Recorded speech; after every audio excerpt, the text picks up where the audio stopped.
સુરતના Lalgate police station હદ વિસ્તારમાં સ્ટેટ મોનિટરિંગ સેલ દ્વારા પ્રોહિબિશનનો મોટો દારૂનો જથ્થો પકડી પાડી સપાટો બોલાવ્યો।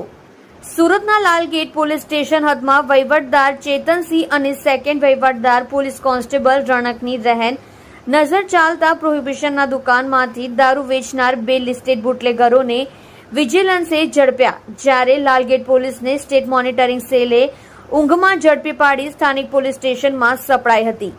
લાલગેટ પોલીસના વહીવટદારના પાપે પીઆઈનો ભોગ 100% લેવાઈ શકે છે તેવી પોલીસ બેડામાં ચર્ચાઓ થઈ રહી છે। વર્ષોથી લાલગેટ પોલીસ મથકમાં ચીપકી રહેલા અને વહીવટદારના ચેતનસિંહ અને સેકન્ડ વહીવટદાર રણકના કારણે સુરત પોલીસનું નામ ખરાબ થઈ રહ્યું છે। શું પોલીસ કમિશનર શ્રી અનુપમસિંહ ગેહલોત સાહેબ સુરતના લાલગેટ પોલીસ મથકના વહીવટદારના માથે ઉચ્ચ અધિકારી કે રાજનેતાનો હાથ છે તેવી ચર્ચા પણ વધી રહી છે। એ માટે વર્ષોથી એક જગ્યા પર બની બેઠેલા વહીવટદાર વિરુદ્ધ કોઈ પણ પગલાં લઈ કમિશનર સાહેબ કાયદેસરની કાર્યવાહી કરશે ખરા? વિદેશી દારૂની સ્ટેટ મોનિટરિંગ સેલ દ્વારા 1194 બોટલ જેની કિંમત 1,22,750 સાથે એક મોબાઈલ 5,640 સાથે 1,33,290 નો મુદ્દામાલ સ્ટેટ મોનિટરિંગ સેલ દ્વારા કબજે કરવામાં આવ્યો।